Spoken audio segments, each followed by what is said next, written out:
প্রাক্তন তৃণমূল কাউন্সিলরের বিরুদ্ধে জোর করে ফ্ল্যাট দখলের অভিযোগ করে মুখ্যমন্ত্রী জনতার দরবারে পৌঁছলেন বাঙুরের বাসিন্দা। ফ্ল্যাট কেনার পর তার অজান্তেই অন্যের নামে রেজিস্ট্রি করে দেওয়া হয়। প্রাক্তন তৃণমূল কাউন্সিলরের বিরুদ্ধে এই অভিযোগ করেছেন তিনি। আমি একটা ফ্ল্যাট নিয়েছিলাম 2012 সালে। তো আমার ফ্ল্যাটটা মৃগাঙ্ক ভট্টাচার্য তখন ওখানকার কাউন্সিলর ছিলেন, আর ওনার পিএ ছিলেন অতীন কুমার রায়। কোন পার্টি? তখন তৃণমূল করতেন। তো তৃণমূল করার সময় তখন ওনারা কী করছে, ওই আমার ফ্ল্যাটটা জোরজবস্তি অতীন কুমার রায়ে রেজিস্ট্রি করে নেন। করে নিয়েছে মানে আপনার অজান্তে? আমার অজান্তে। ফ্ল্যাটটা আপনি কিনেছেন? ফ্ল্যাটটা আমি কিনেছি, আমার সাথে এগ্রিমেন্ট হয়েছিল, সব কিছু হয়েছে, আমি চেকে পেমেন্ট করেছি, সব কিছু আমাদের সিএমের কাছে জানাতে। তো এখন দেখি কি হয়। প্রথম কথা, এইসব ভিত্তিহীন কথার কোনো উত্তরই হয় না।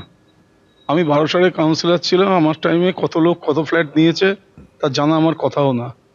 আর দ্বিতীয়ত হচ্ছে, অতীন আমার রাজনৈতিক সঙ্গী, ও একটা রাজনৈতিক ব্যক্তিত্ব, আমার পিএ হতে যাবে কেন? আর কাউন্সিলরের পিএ হয় তো প্রথম শুনলাম। আসলে এসব অভিযোগ ভিত্তিহীন অভিযোগ। এইসব কেউ এসব করে সামনে আসতে চাইছে।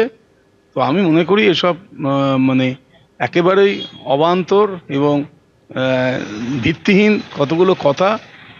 জনতার দরবারে এসছে, জনতার দরবারে বিচার করবে কার ফ্ল্যাট কে নিয়েছে। এটা হতে পারে কখনো? রেজিস্ট্রি যে বলছে জোর করে রেজিস্ট্রি করা হয়েছে, আমি শুনলাম যে রেজিস্ট্রি কখনো জোর করে হয়? সরকারি রেজিস্ট্রি?